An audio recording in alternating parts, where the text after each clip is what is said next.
Welcome back. We are in conversation with the JPM Brain Trust, Sajjid Chinoy, Sanjay Mookim and Kaustubh Kulkarni, ahead of their all-important investor conference, which kicks off on Monday.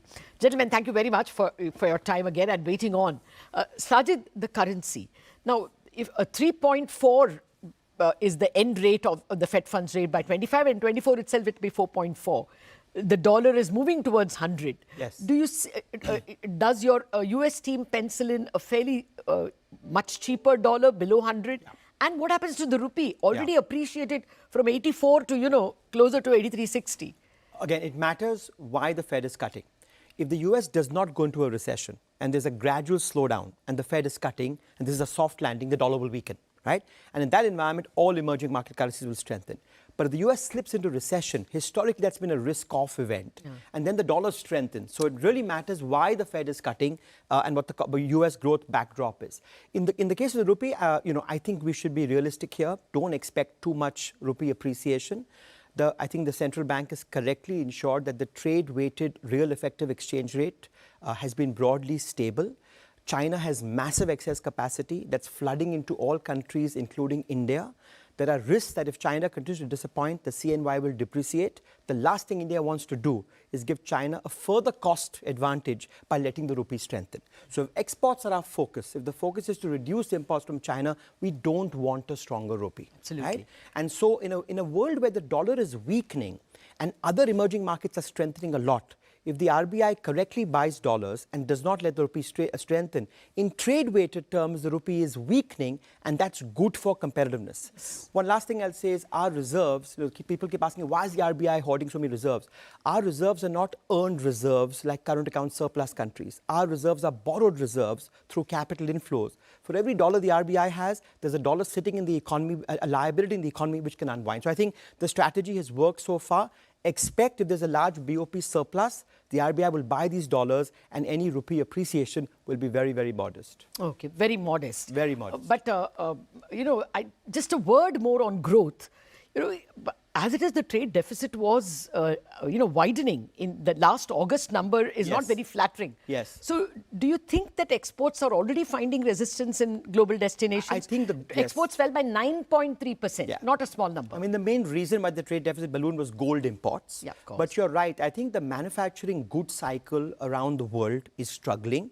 And India will not be immune to that. Part of it is because China has just got so much excess capacity. So we have to get used to the fact that, goods exports are going to slow. Service exports are holding up well. But we should not worry from a trade deficit perspective.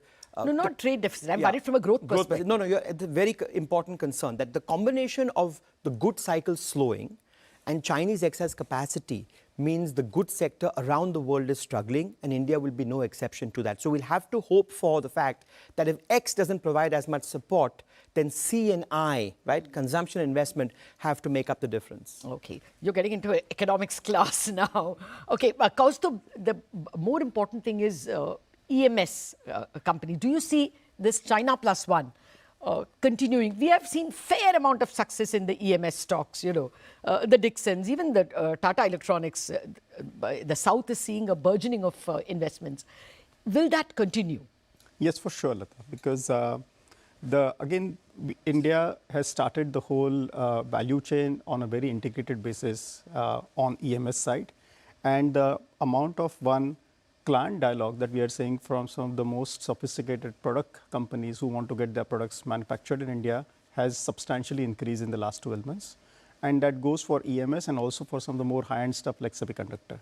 So when you have the whole prospect of a value chain being created and some very, very large and responsible companies are driving the investment and growth in India, obviously I think you're going to see very, very significant growth in the sector. So this sector therefore has the potential and prospect of creating very large number of jobs as well, just given the nature of work that goes on the EMS side. And hence it's in line with, let's say, what the government would also like to do is to start looking at and bringing sectors which have capability to put India as an important partner in the global value chain, but also contribute to substantial job growth in the country. Okay.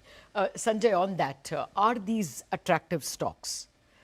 Well, I wouldn't comment on... I mean, see, don't go about the near term. I mean, you are considering we are in a late cycle now, but more generally for a longer term investor, I'm not asking you to name stocks, but is that a sector?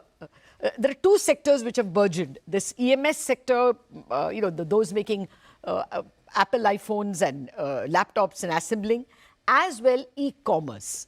These two, how do you look at them? Well, the growth potential for both of them should have huge runway, Latha, right? And like Kaustubh was saying, this is just a start. We need to create more back-ended, value additive component manufacturing in India. And this is very encouraging. It has multiple impacts. In fact, we extrapolated some PLFS data, Latha, and some of the data is very fascinating. That India has added about 5 million manufacturing jobs in the last, 10 million manufacturing jobs in the last 5 years. 90% of that has gone to women, right? Oh, wow. So you had the huge problem in India where labor force participation for females was very low. That's actually turned a corner. And this is, of course, extrapolated from a small sample PLFS data. PLFS. But nevertheless, my argument is this is just a start. There is a burgeoning of manufacturing jobs. There is. And we are seeing it in many sort of verticals within that EMS, within manufacturing in general across the country. And there's a lot that can still be done. Okay. This fascination for FMCG stocks, or rather your pro-FMCG stance, you see that continuing? I mean, are you convinced that there are that many jobs, multiplier effect, good monsoon, etc.? I wouldn't go that far, right? And the reason, there's two reasons we've looked at FMCG a little bit favorably. And one is, of course, purely tactically rotational. Because India, if you look at the behavior of stock markets, is a very mean reverting market. And because of the flow of liquidity, investors are always on the lookout for nice quality stocks that have underperformed for a while. And FMCG fit that bill very nicely, right? And then you have companies coming out and telling us on the margin really that things in rural India might be getting a little better. So to your question, I'm hesitating to give you a right answer. Are we seeing conviction that things are getting better at lower income consumption? Not yet. Okay. It's more of a hope trade. That's right. Okay. Well, to be fair, we had Sunil D'Souza of Tata Consumer, and he said much the same. It's hope that it should get better. H2 should be much better than H1. But Sajjid, I want numbers. What are you expecting in October? Stance change? First rate cut, December? We'd lean towards the first rate cut in December. The stance change in October is a little tricky. Financial conditions in India are very benign already. Like, look at stock market valuations, look at credit spreads, right? And so one risk the RBI runs is, even if you want to signal a cut in December and you change your stance, you'll get a further easing of financial conditions. So at some level, some EM central banks are stuck between a rock and a hard place where you have to sound hawkish until you actually switch for risk of making financial conditions even easier. So it's a very close call, but I think we're leaning towards the first cut in December, by which time you'll have a second quarter GDP number on November 30th, and more importantly, conviction that inflation is settling in the low 4 handles where we think it is for much of 2025. We haven't spoken about the fact that crude is 10% down at 73. Commodities are down. This is good for growth in terms of trade shock. So what is your year-end inflation? Is it RBI's 4.5? A little bit lower. So actually, our inflation forecast for this quarter is about 4%. For next quarter is 4.3%. So it's a little bit lower than the RBI's forecast. And I think once they make those downward revisions, we're getting closer to the rate cycle starting. The last thing I'll say is the trade-off for the RBI is to use rates for growth and inflation. But we have to be cognizant that financial exuberance doesn't run too far ahead. So you may need to see more macroprudential tightening to curb financial exuberance, even as you're cutting rates to address growth and inflation. Okay. Actually, I was going to ask you that because the Reserve Bank would be worried about, possible froth in the economy. But before I come to the one number which I'm going to ask you, how would you look at financials in the context of rate cuts? And as it is, we are seeing, the market yields go down because of the bond inflow. 6.75 is here. So, and most of the loans are benchmarked to repo rate and T-bills. Yes. But deposits are not falling. So, why would you be, are you positive on banks, non-banks? Look, that there will be pressure on margins is without doubt, right? It's the ability of which segment of which financial can reduce that impact or mitigate that impact the best, right? Or counter it with growth. counter it with growth, we'll see. But ultimately for growth, you need the raw material for growth, which is scarce at the moment, right? So it's a question of time where the entire system has to go back down or track the level of raw material available in the financial system. So NBFCs would do better then? Technically, yes, historically.